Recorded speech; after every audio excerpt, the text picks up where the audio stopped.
I left that company because my new kidney failed. Because I know they would tell me, are you nuts? And at the end of our lunch, he said, I don't know if you're going to do this or not. If you are, I'm in. I want a piece of this. I want a part of it. I want to do this with you. We as leaders, especially when we see where we want to be, it's back to the patience thing, that we're all in and we're too hard on ourselves. To me, Mike, is what's missing in a lot of organizations. Sometimes leaders take for granted. Welcome to the Unconventional Leadership Podcast, where we help you unlock your potential as a leader. Hey, can I ask you a favor? Can you please hit subscribe or follow on any platform that you're listening or watching this episode? Our goal is to connect with you, to bring additional value to you, to bring additional topics to you, and we can do that more effectively if you hit subscribe or follow. Thank you so much. Thank you for joining this week's episode of the Unconventional Leadership Podcast. We have the distinct pleasure today to have Tim Hanner with us in the studio. Tim, you were in the very first week of interviews. You were actually my first podcast interview I remember. in 2018. Wow. You were in the first 5 episodes that released at that time in 2018. And then you interviewed me. You flipped the mic on Mike for episode 100. So thank you so much for joining us today back in the studio. Absolutely. Thrilled to be here, Mike. And we've upgraded the studio a little bit from where you and I originally started. That's right. That's right. This is really nice. So one of the things that you all get the pleasure of experiencing today is Tim as I've referenced him. Tim, I've referenced you in the last 25 episodes. You've probably come up 5 or 6 times because you're such an important part of my life and such a great mentor, and means so much to me in my own journey around leadership, around parenthood, around even our business and decisions I wanted to make that you said, I don't know if I do that, or things that you said, hey, you probably should do this. So again, you've referenced, this is the Tim Hanner. Oh, that's really sweet. And everything you said, the feelings are mutual. This is very much a two-way friendship where I gain probably more from you than you have from me. So I appreciate the kind words, though, Mike. So Tim, one of the things that has brought us together so closely is kind of this belief system in family and friendship and people, and how much you've invested in others throughout your career, and how much I hope the Unconventional Leadership Podcast and the work that I do and my life commitment to helping and serving teams and organizations does. And so again, I think that linkage is important, because I'd love to spend some time there and talk about leading ourselves and others well. Right? Yeah, that sounds great. I'd say it's a passion area of mine, because so many people did it with and for me through my career. I was a young administrator back in the day, young teacher who was given incredible responsibilities right out of college to create programs. People had trust and faith in me and mentored me along the way. I was a young administrator, same type thing. I had opportunities way before probably I should have, and made a lot of mistakes along the way.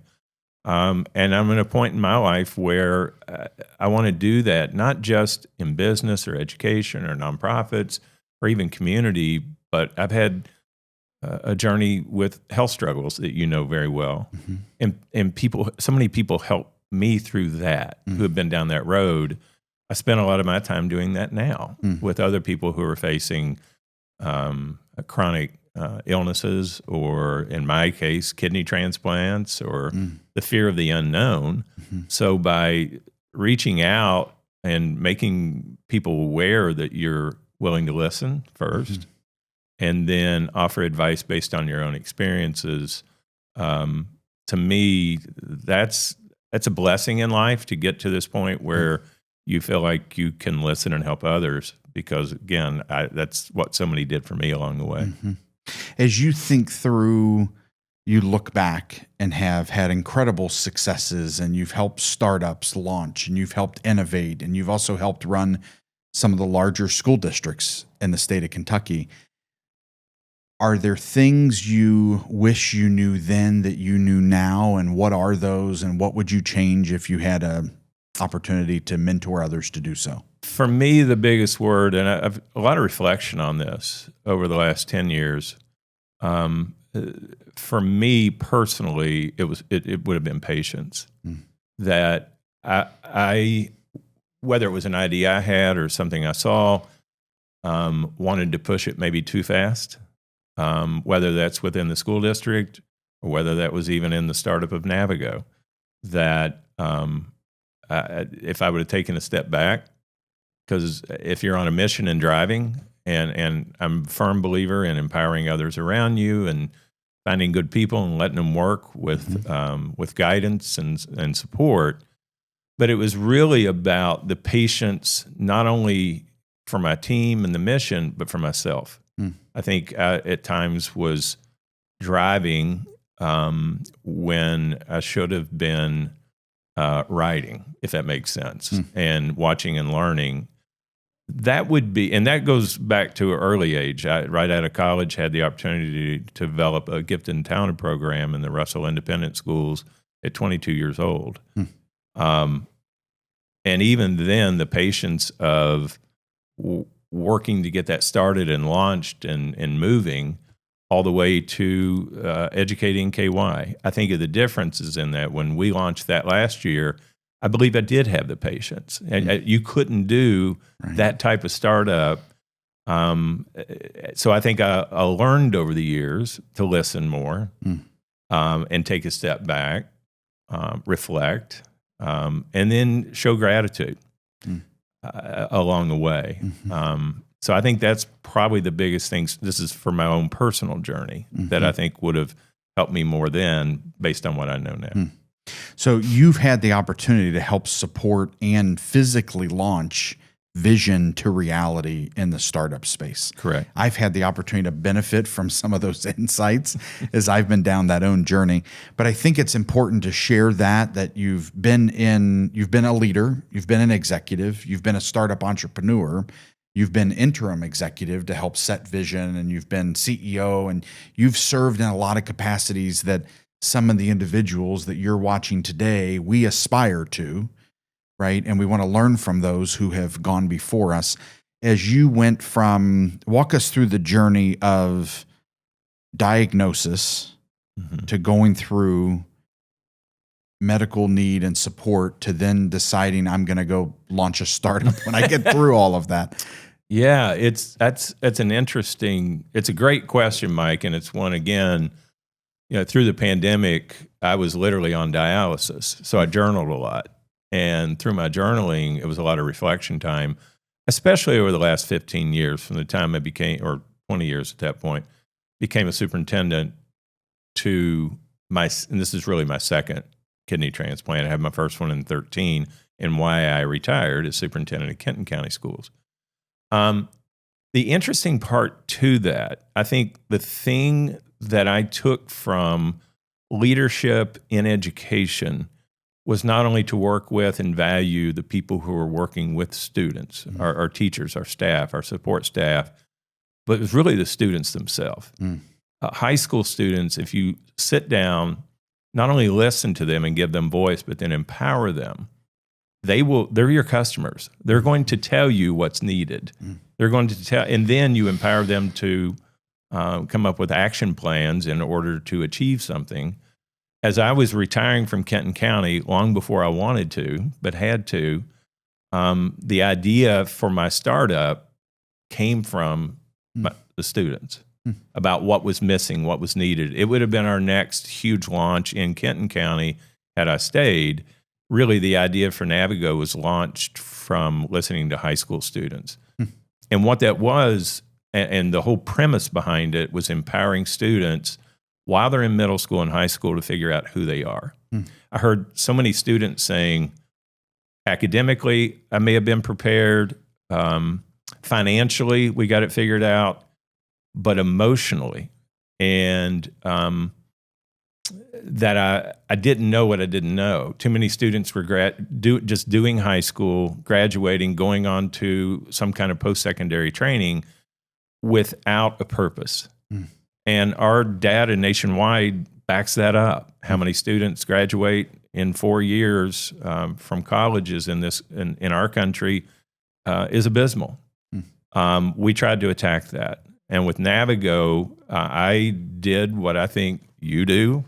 I reached out to people who I knew, trusted, worked with, a couple from education, but I reached out to a business leader, Jimmy Cutter from Cutter Construction, who launched his own company to learn how to do that. Jeremy Dieters from Dieters Company, who is an entrepreneur himself and a franchise attorney. Todd Dykes, a former student of mine, and Ken Weininger, and then eventually Larry Tibbs. These are people who in the early days knew me, knew my strengths and my weaknesses, and I knew each of them. And it was a well-rounded team of thinkers, and we took 2 years of R&D, all of them with full-time jobs, me recently retired waiting on a transplant. When I was on dialysis, Larry Tibbs, Ken Weininger, and Jimmy would come over and sit with me. This is back in 2013. We kept momentum going because we saw there was something there. I think that taking the time to take that idea that came again from students and teachers, but it struck me to have highly successful students I'd worked with who had been on my student advisory team for 4 years, come back their freshman year in college and say, the experiences you gave us by being on this team were really helpful. I think I'm far ahead because I've learned how to do solutions-based thinking and so on. But I really wasn't prepared for college life. I wasn't really prepared for going away. And I've changed my major twice already. Wow. So, but surrounding myself with people who were different than me, and then working on a plan that we chunked. If you look at NavGo today, there are divisions in NavGo. So the core is still there from what we started, about giving students the experiences of. And as a leader in that, I think some of the keys to that, Mike, were starting slow to go big faster. And we did do that. I remember our first student who was being coached through NavGo. And we were so excited to have, after 2 years of talking about something, we have one. Being able to launch and learning from our first student we were coaching, and then working with businesses, going to Toyota, going to Duke, saying we have an idea for a NavGo Scholars Program. And the leaders in that company, at that time, Helen Carroll at Toyota, and Rhonda Whitaker from Duke Energy. These are people I knew as a superintendent, but then to go to them and pitch an idea, because I'd worked with them before, they took a leap of faith with us. And the whole purpose for the business side of it was, how do we develop a workforce pipeline while these students are still in high school to as future employees? Again, started small, started with a couple of businesses. You look at it now, saying healthcare is huge into this. NavGo has businesses they work with all over Northern Kentucky. I left that company because my new kidney failed.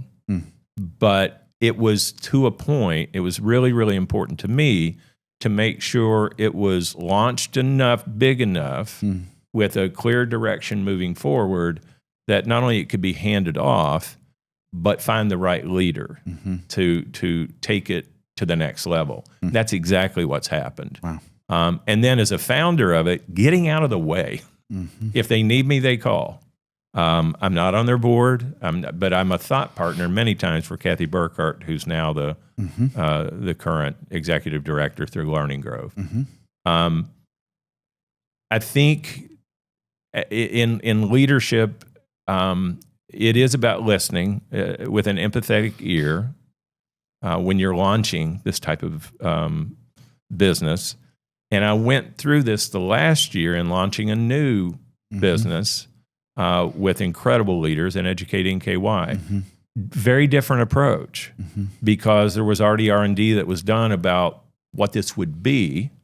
But we took a full year working as a board and working with community to really learn the needs in the river cities in Northern Kentucky.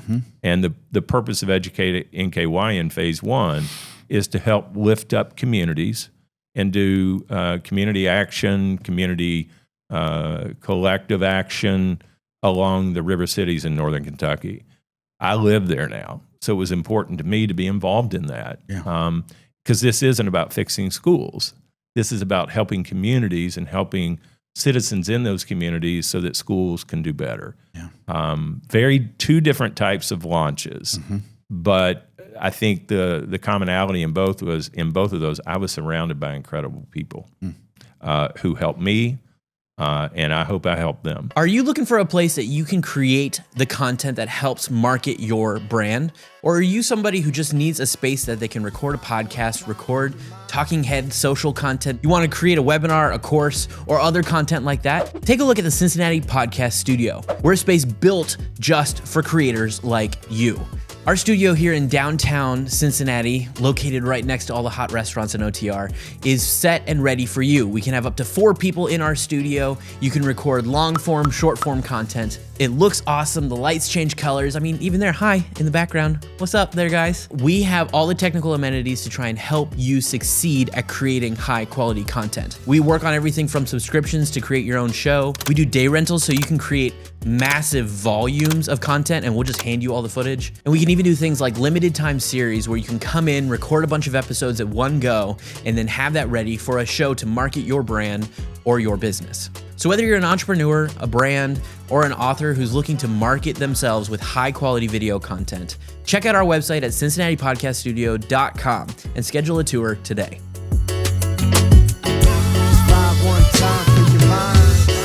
Were those individuals, like with NavGo, you reached out to individuals who you believed, based on your personal and professional experience, could give insights into that perspective? With Educating KY, were there individuals already involved that then, so one group is mentoring you to provide direction of how to build.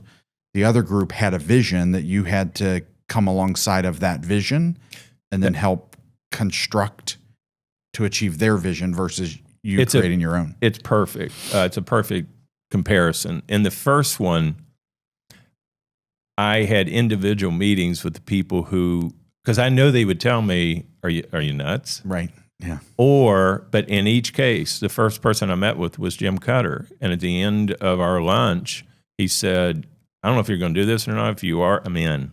I want a piece of this. I want a part of it. I want to do this with you. And he's still active today.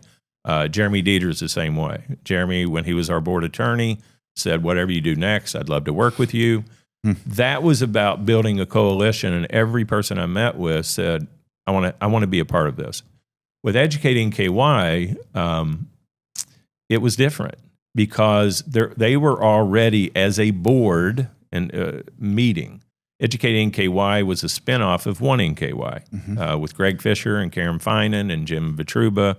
Jim's the one who actually contacted me and said, we've got something going on here, and we'd love to talk to you about it.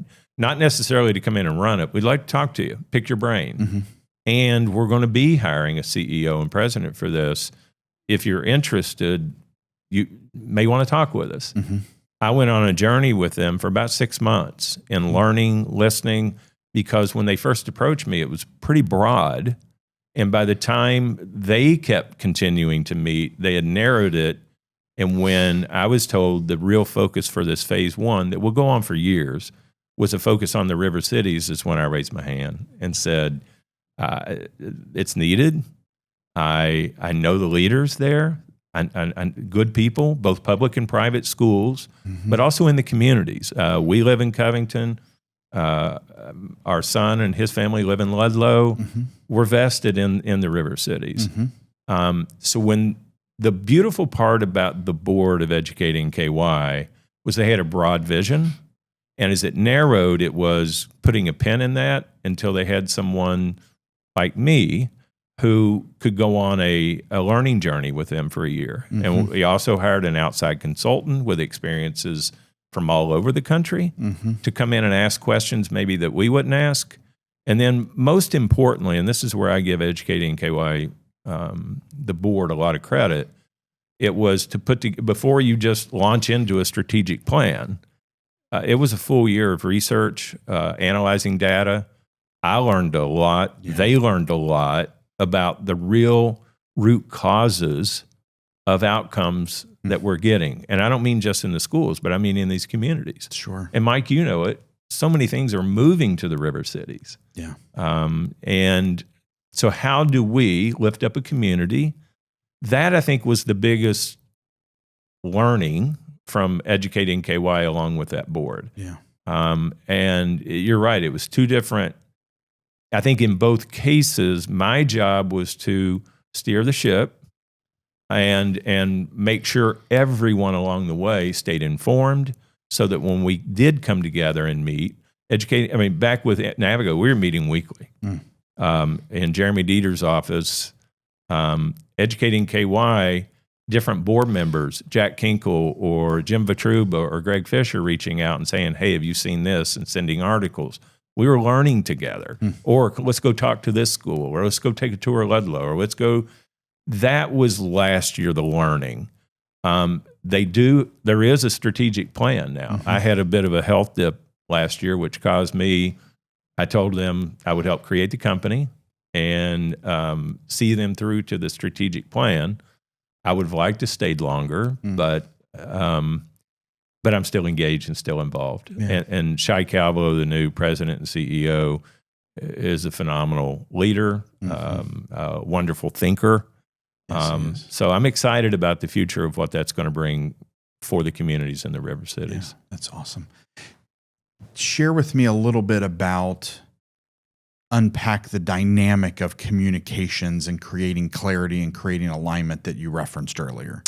So what have you learned as a leader to create clarity, alignment, and belief in what's being created? Like, really the inner workings of that. How do you think about it? How do you plan for it? How do you plan for what needs to be communicated now and what needs to be communicated in 4 months from now? And we don't want to put them all together at the same time because it's just too much. Like, what do you think about strategically? Yeah, to me, my background, especially as a superintendent and even a deputy superintendent working under Susan Cook, set me up to be able to do what I did with NavGo and educating KY. Because when I became superintendent, and Susan, Dr. Cook, her communication with her board, ongoing communication, was stellar. No surprises. I learned that from her, that you keep the people who are going to end up making policy decisions and procedural decisions, you keep them informed, you keep them engaged. No surprises. That type of communication that I did with our board when I went to NavGo, and especially with educating KY, it was tenfold that, because this is all brand new. You're not running an established system. You're establishing something new. So, for example, with educating KY, when I met with Greg Fisher, who's the president or the chair of the board, I said, let's talk about communication. What would you like?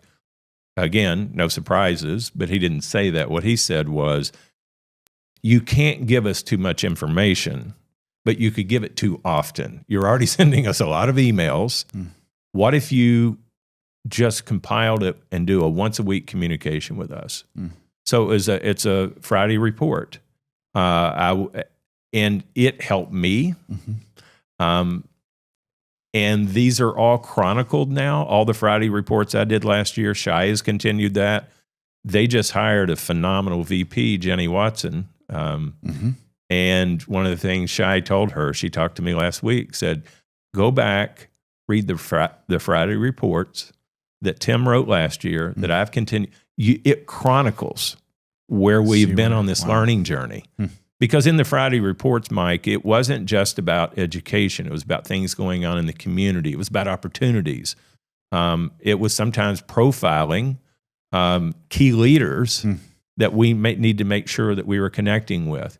And it really empowered the board at times. So there's an opportunity here, opportunity there. And it's the board of educating KY.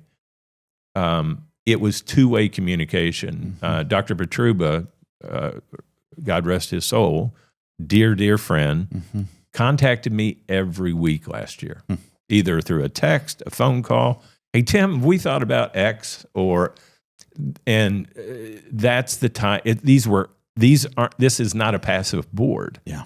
That was exciting to me. Yeah.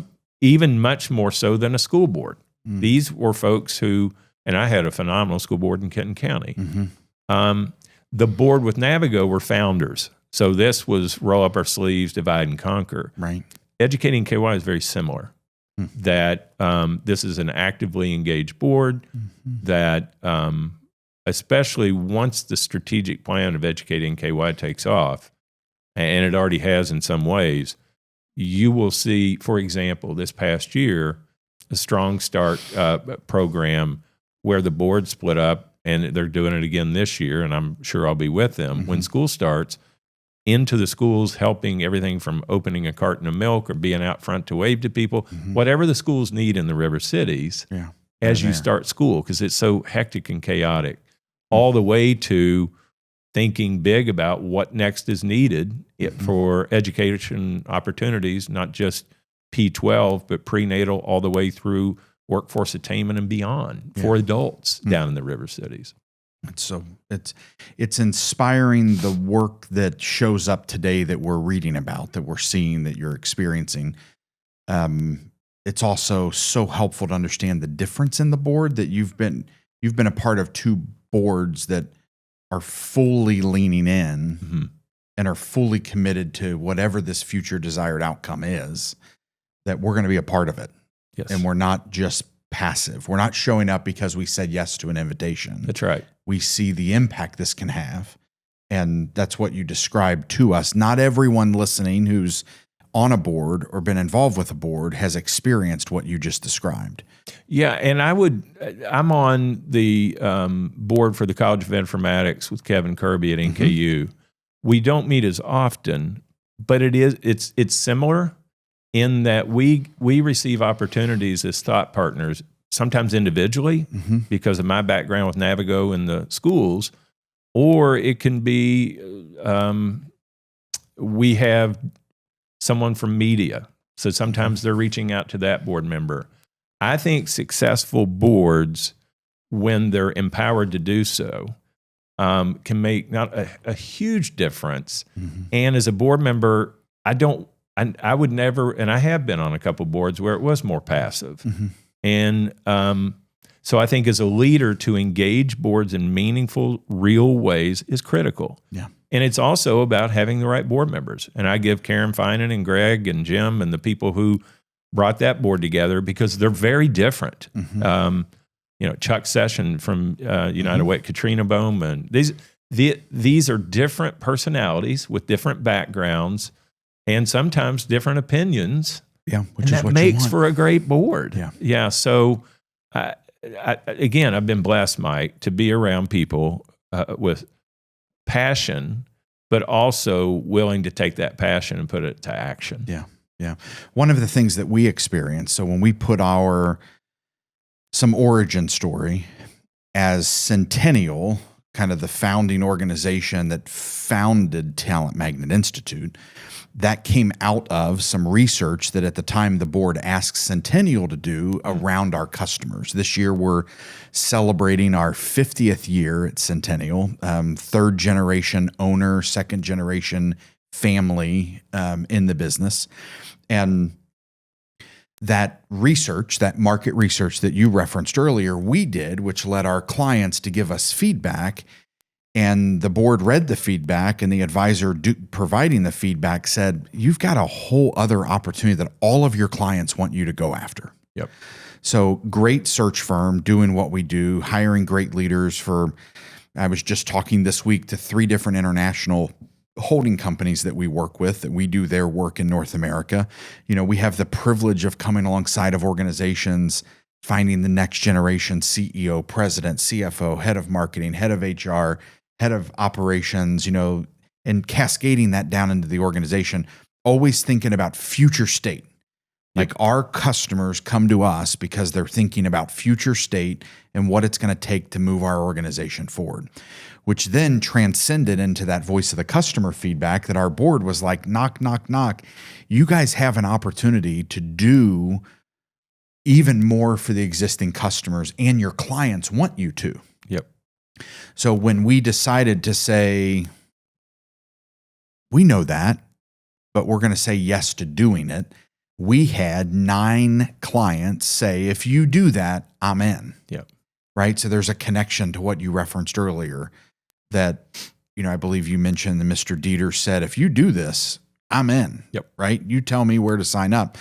And they went so far to say, not only are we in, but we're really in. So we're going to help back you to help launch this thing to move further faster. And that's kind of our foundation, right? And now you have board members, to what you just said, that have even said, hey, I think we need to kind of dismantle the existing board and we need to go to like laser focused group experience. So you have this problem statement we need to work on. We need to form an advisory cabinet around that problem statement. You have this dynamic that you need to do. You have board members who come to us and say, hey, I think we need to go here. This is what I'm hearing. This is what we're seeing. We have data that backs it. We need to go here, which is one of our, top products that we launch a lot of product innovation and service lines according to what the client needs. Right. So those students saying, here's what we really need. Yep. That's what we're hearing from clients. This is what we really need. And then a board member who says, I'll help you make that happen. Yeah. I'll take that. I'll put on that hat of responsibility and we will make this happen. So very thankful for our founding board members. And we've had many of them on this podcast. Very thankful for our current board members and advisors and the group of investors who were like, whatever you need. What you challenged me on is, as an entrepreneur, where I struggle is the communications piece. Because it's like I need somebody, I need something to kind of grab the Cliff Notes version of what all just happened and communicate it to where it's not 7 pages long. So even as, even your accountability to me, even in this conversation, and can be our accountability together as we're participating in this episode of, am I communicating as effectively as I should be? Mm-hmm. And the answer in my case is probably it's never enough, right? I need to learn how to be a better communicator, which is why even I learn in how to be the best unconventional leader. Communications is a key part of it. Yeah, it's interesting, Mike, you say that, because I've had conversations with a couple leaders recently about this very topic. That if you're not careful, you find yourself behind the computer writing when you should be out meeting with people. Right. And I know you. If there are only 24 hours in a day, Mike.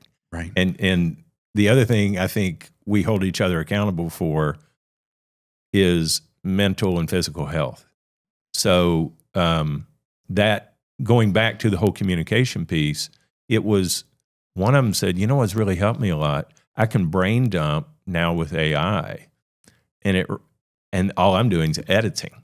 And it has saved me hours a week being able to speak it and sometimes type some notes, put it in, and boom.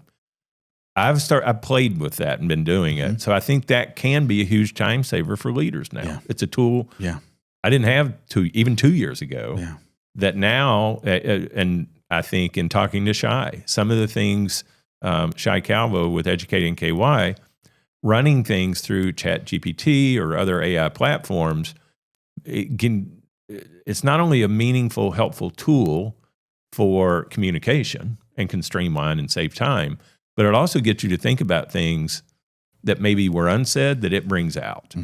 But I'm going to go back to, I think sometimes we as leaders, especially when we see where we want to be, this is back to the patience thing, that we're all in and we're too hard on ourselves. And it is about communication, and it's finding the right stride. Especially, you have a lot to communicate now. What I have seen happening with Talent Magnet since you were just starting and we were talking to where it is now and the platform, the outreach, the global partners you have. Take a step back and be proud of that. Yeah. I mean, and I know that's hard sometimes when you say, but we're not, we're here and we need to be here. That's what keeps you going. Use that to fuel you without beating yourself up.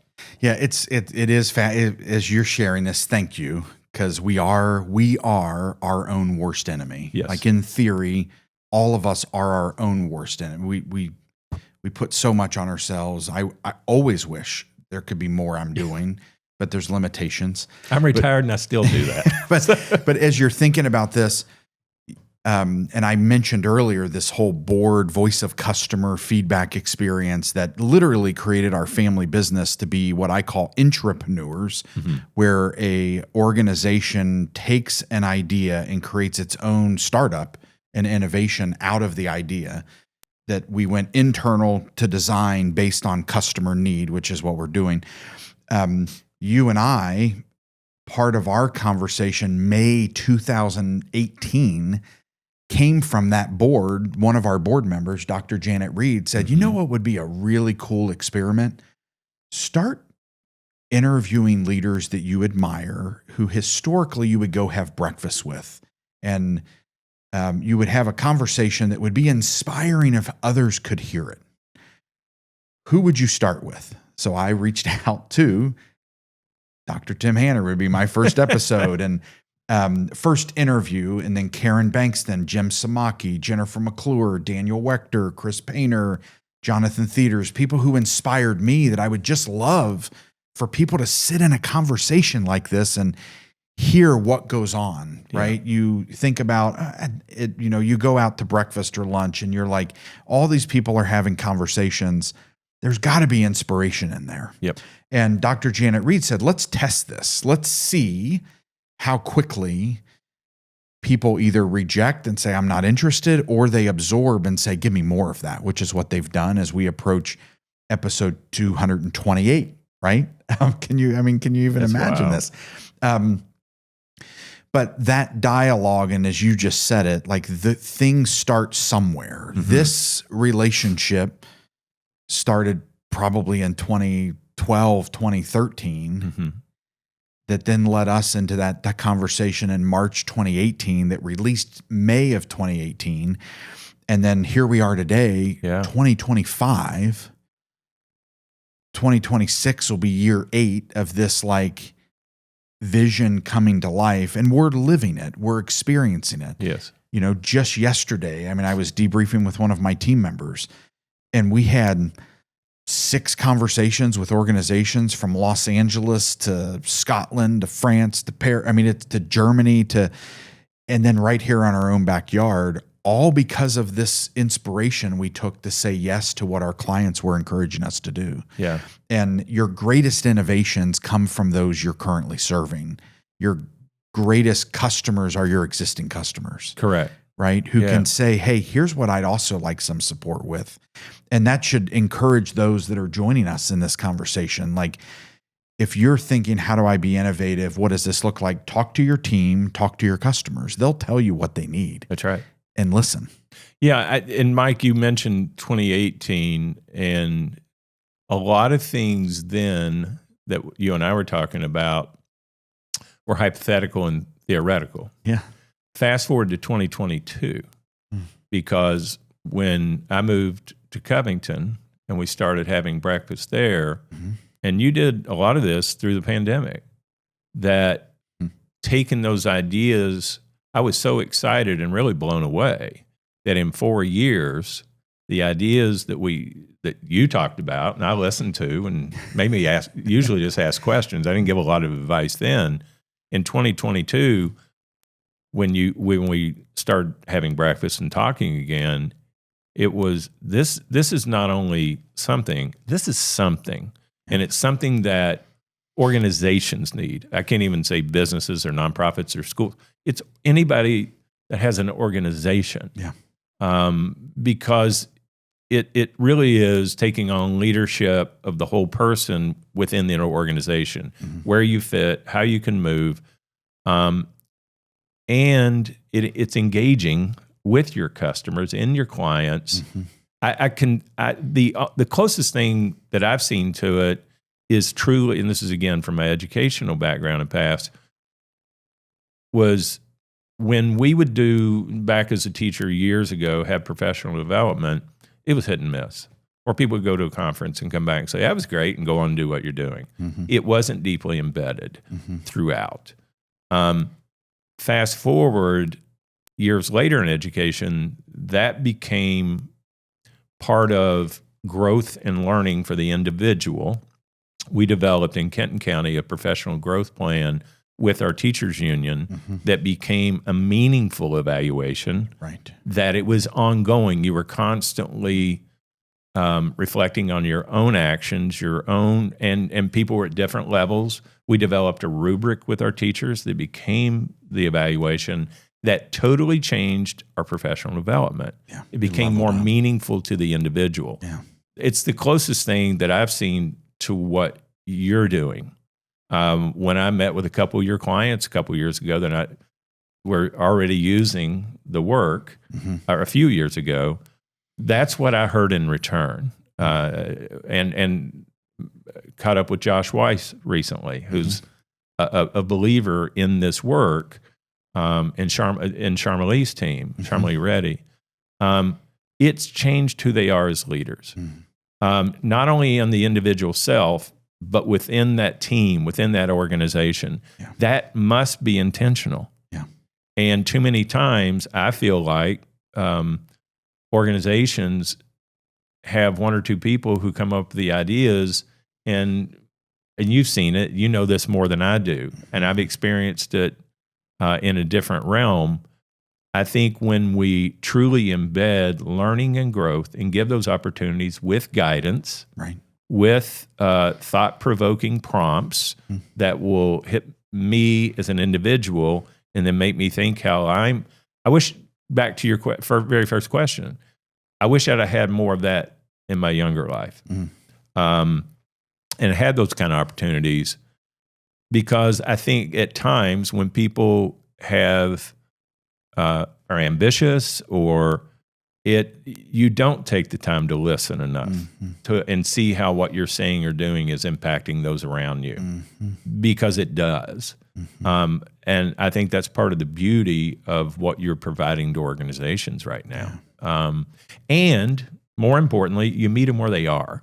Yeah. You don't come in with and this is, I think, true for organizations, that too many things many times are canned. That in the education world, there are times where educators, teachers, even principals worry when administration goes off to conferences, because they're going to come back with the new and latest, shiniest. Poof. Yep. And we've in all organizations, we're guilty of that, rather than staying the course on deeply embedded personal and professional growth. That's why I love what you're doing. Okay, so you may be thinking, how do I do this? How do I lead unconventionally?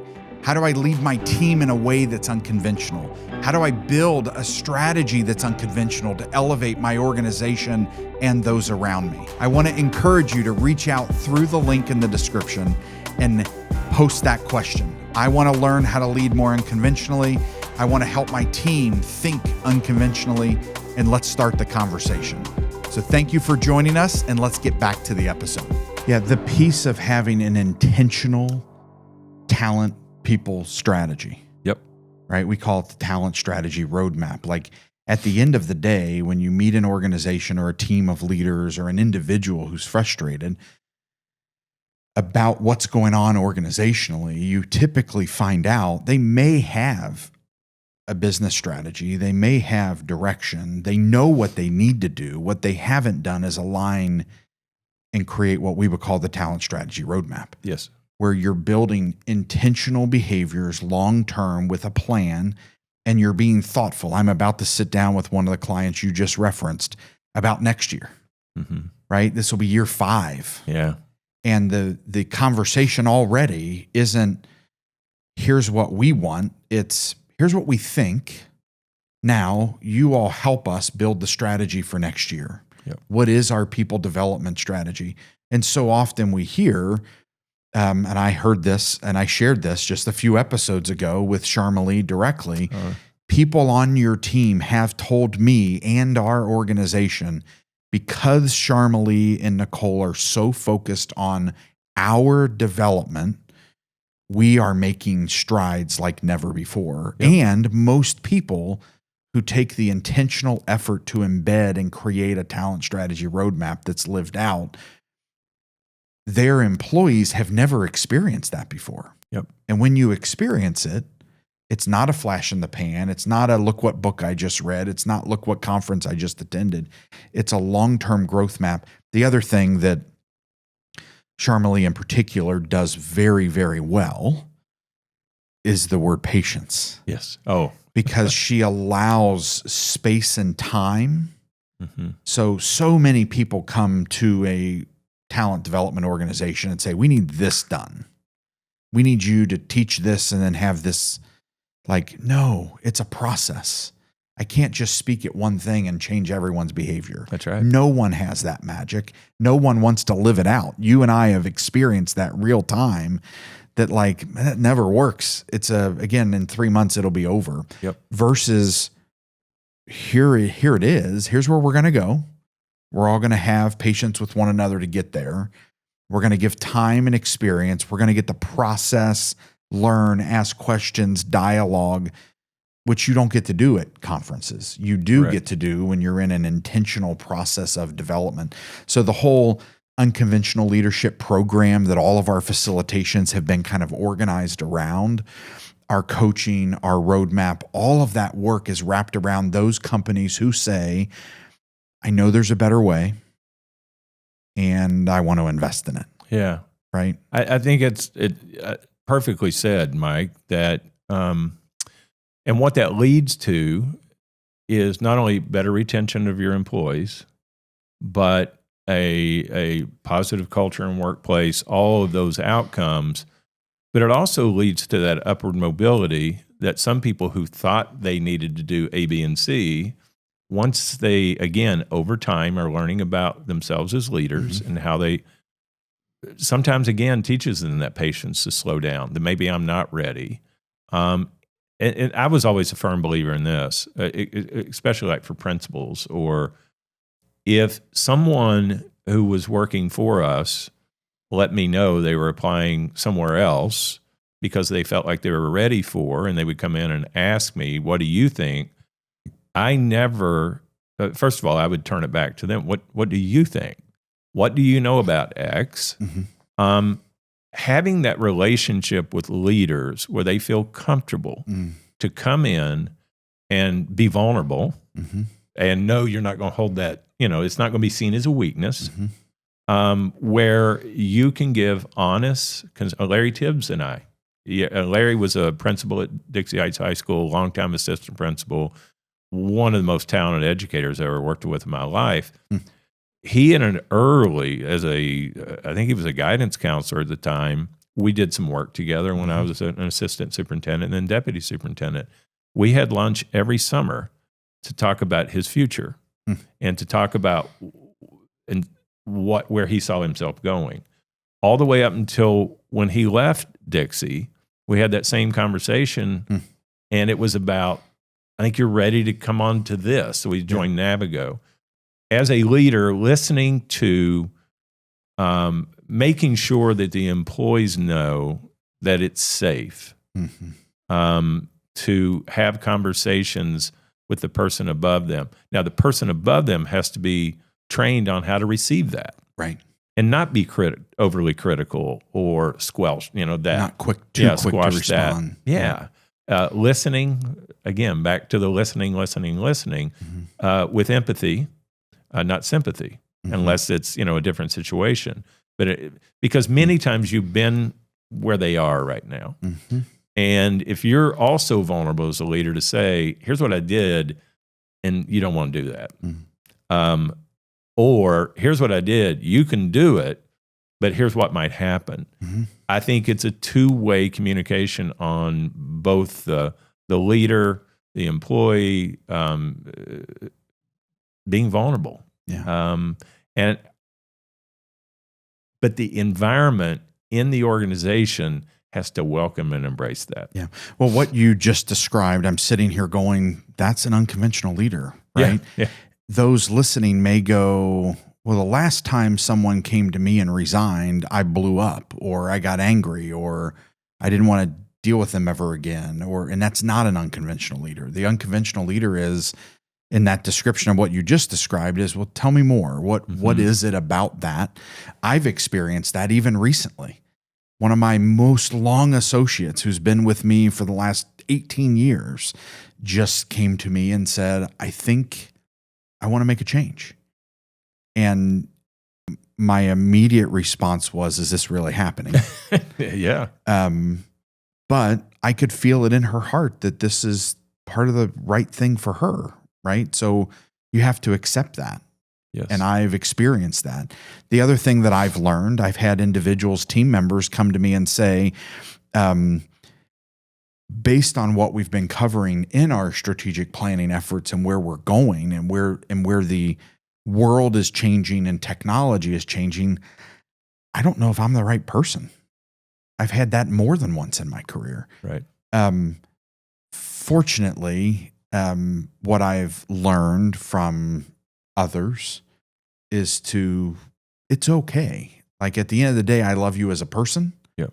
I'd love to have you on my team forever. But if you and I or whoever feels like timing's not right, that's where we've used the phrase ambassadors. What do people say when they depart about you and your organization? Because how you make them feel in those moments are going to define the way they message about you for forever. Yep. And it's not that that's the only thing that matters, but it does define how you approached it. Yeah. Right. So, we have advocates. We have people who worked for my dad 30 years ago who are still fans. We have maybe 40 years ago who are still fans. And I have people who have come and gone. And one of the things that's unique, you learn that's not necessarily a bad thing, right? Because it creates a moment of innovation. There are organizations who are known for their alumni, like their alumni network and how they treat people and how they nurture relationships. That's who they are as a brand. And that's who I want to be as a brand. Yes. Where when people determine that there's a time and a place, and we may even co-determine that there's a time and a place that it's time to take another step, that's okay. Yeah. Because I care more about you than your job title or your responsibility. Right. I think that's a message that it's always sent to me. My dad used to say all the time that, and I was like, really? You do that? He used to say at the end of every year, as we're planning for next year, I ask everyone, do you see yourself here next year? If so, what do you need next year? Nice. To help you accomplish your goals personally and professionally? The key word you just said in there, or the key phrase, was what do you need, rather than write down your goals for next year. Because the need is, how can I help you accomplish those? And I think so many times it's about inputs and outputs, and we're dealing with people. Don't get me wrong. I mean, like you, I've had to let people go over time. That's always hard, but sometimes it's necessary, not only for the organization but for the individual. Right. But that question of, rather than what will you accomplish next year? I want to see it in writing and sit down with your goals. If you're not saying, and what can I do to help you? What can the organization do to make that possible? And sometimes saying, I don't think you've got enough in there. You're selling yourself short. Right. Really, that coaching, if you will, of the people, whether they're right around you or I know that sometimes I was criticized as superintendent because my door was always open. I don't care who it was, whether it was a first-year bus driver or a 30-year administrator. I wanted to know they can come and sit and talk with me, offer advice to me. And I think, it's a school district of over 15,000 kids at that time, and a big system. My goal was always, how do you make a big system feel like it's small? And you do that through communication, You do that through being authentic and making sure those around you who are working with their employees are as well. And it's the bigger the organization, the harder that is. Yeah. So the bigger the organization, those around you need to walk the walk that you're walking. Mm-hmm. And it's finding those right people, who have that right disposition and can carry the beliefs and the mission of the board, of the leader in charge. I love that though, Mike, that you said that about that's what you retained and picked up from your dad. It is important for them to set goals, but just as important for the culture of the organization to say is, and what can I do to help you? Yeah. What do you need in order to accomplish? Yeah. So often, and I identified this, Tim, as we built out the frameworks of what does it mean to develop, retain, and build brand ambassadors well. Mm-hmm. Right? What do people wish? What have we heard that here's when it doesn't work well? Here's when I know I've been in the safest, best place of my career that's helped me advance. Most people will say, I value the opportunity to have started my career here, or to have spent X amount of decades at my career here, but it also prepped me for the next chapter. Yeah. The best organizations prep people for the next chapter. The best people impress or imprint impact into the lives of their team members while they're here. I remember I was in a huge conversation, and it may even, I'm going to think back, I don't remember exactly what episode, but James Biro, who joined us recently, but in our previous episode with James, he shared with me as we were building TMI's framework. He's one of those advisors that I reached out to. And I remember him asking, Mike, what if retaining talent is not the pentultimate? What if retaining talent, what if it's not about retaining talent? What if it's about, and this is where the unlocking human potential part, what if it's really about unlocking their potential while you have the privilege of having them with you? And the retention will come. But in some cases, the retention can also be a negative, right? That like you've been here too long. Having people fly out of the nest sometime is important.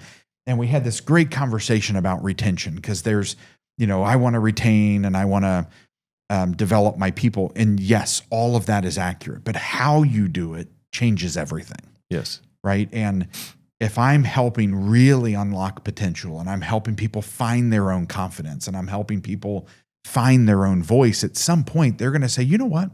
I think I'm ready for something new, and it can be okay. Yeah. It can be okay. What you're describing, and what you're describing is also what incredible teachers do with their students.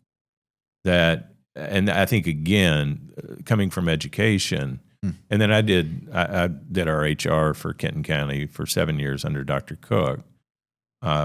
Incredible opportunity. But I think what I took as a teacher and bringing it into HR and then as a superintendent and so on, that's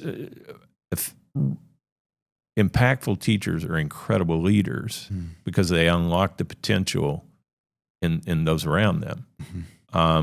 And not treating everyone the same and knowing what it takes to motivate this person versus this person. Don't have to be best friends with them. And you shouldn't be best friends with them necessarily, but they need to know that you know who they are. Yeah. And that's true in organizations as well, that it's valuing the individuals. And then again, just like in working with students, seeing what's possible, unlocking, because there are too many times that people sell themselves short. So often. Yes, and don't see what we see in them. You and I have talked about that even with yourself, that you could do A, B, and C, and you get excited about something, whether it's how do we take TMI into education? How do we take it into other organizations? And what I've said, you've got something here. And the more that people know about this, and the more you can get in front of them and share and demonstrate and so on, This, to me, Mike, is what's missing in a lot of organizations that we take for. Sometimes leaders take for granted the people around them, and I think good, effective leaders not only empower those and unlock that potential, but then support that in authentic ways. Yeah. And that is not easy work. Yeah. That's a lot of plate spinning, but it's vital to the growth of the organization, the upward mobility of those people. There is nothing that was more exciting to me to see a former teacher who went into administration, who now is a superintendent somewhere or a deputy superintendent somewhere, or in Jenny Watson, now a VP of a nonprofit, to watch those journeys. And that's also true in the nonprofit and in the business world. Wow. You watch people's journeys, and you know along the way if they've been given opportunities with support. That's exciting. And I think, again, that's what TMI, what you all are doing within organizations. Yeah. So. Yeah. It's great encouragement. Yeah, no, that's why I was excited when you asked me to do this. I believe in this. I've seen it. Yeah. One of my favorite people in the world, Dr. Marco Cisco from NKU, he and I had, like you and I have done, had lunch every month. And he is an expert on dispositional hiring and on not just in education, but disposition. I learned so much from him in that work about it's important to know the dispositions in individuals before you're hiring. And then once you've hired them, how do you unlock that potential? So some of the same conversations you and I continually have. Absolutely. Well, Tim, I thank you for helping us be where we are today. Again, the origin story, we would not be here without you. I tell people this often as an advisor, as a friend, as a mentor. Thank you for the journey you're helping kind of support and guide right now, and giving me that direct aspect of, do we go in? How do we approach the K-12 market as effectively as we do other organizations? And the Thriving Educator product you've been working with Charlie and I and our team on, giving us guidance and asking questions, right? Getting us to think about, is that really the way, and how and who and what and all of those things? It means a lot. It means everything to where we're going for our future. So one of the questions to close, what does an unconventional leader mean to you? I think almost a summary of the things we've been talking about, Mike, that an unconventional leader takes time first to understand his or herself, starting with, what are my own strengths, my own weaknesses? Where do I need help and growth? That never should stop, no matter whether it's something you're reading or doing what you and I do and get together. We grow as a leader by learning from others. And then as an unconventional leader with your team, it truly is turning it inside out, from dispositional hiring to empathetic listening to goal setting, support, follow-up, and communication. Those sound conventional, but when they're in practice, they're unconventional because they take more time. At times, they can be more stressful. Not that you have to carry the issues and problems of your employees, but they have to know you care. And how do you support that? It's being authentic. And then lastly, to me, the key word in everything, whether that's daily life, whether that, and you do this incredibly well, is gratitude. Showing gratitude to those around you. And in authentic ways. Handwritten notes go a long way in any organization, but also you show gratitude by how you treat people. So, but Mike, for me, I'm proud of where you are. I'm proud of what you're doing, and I'm proud to be your friend. Yeah, thank you so much.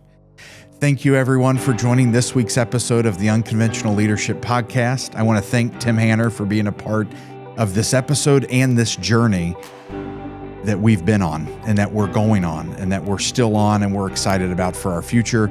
I want to thank the Cincinnati Podcast Studio for their creative genius of bringing this episode. I encourage you to click subscribe on wherever you're listening or watching this episode.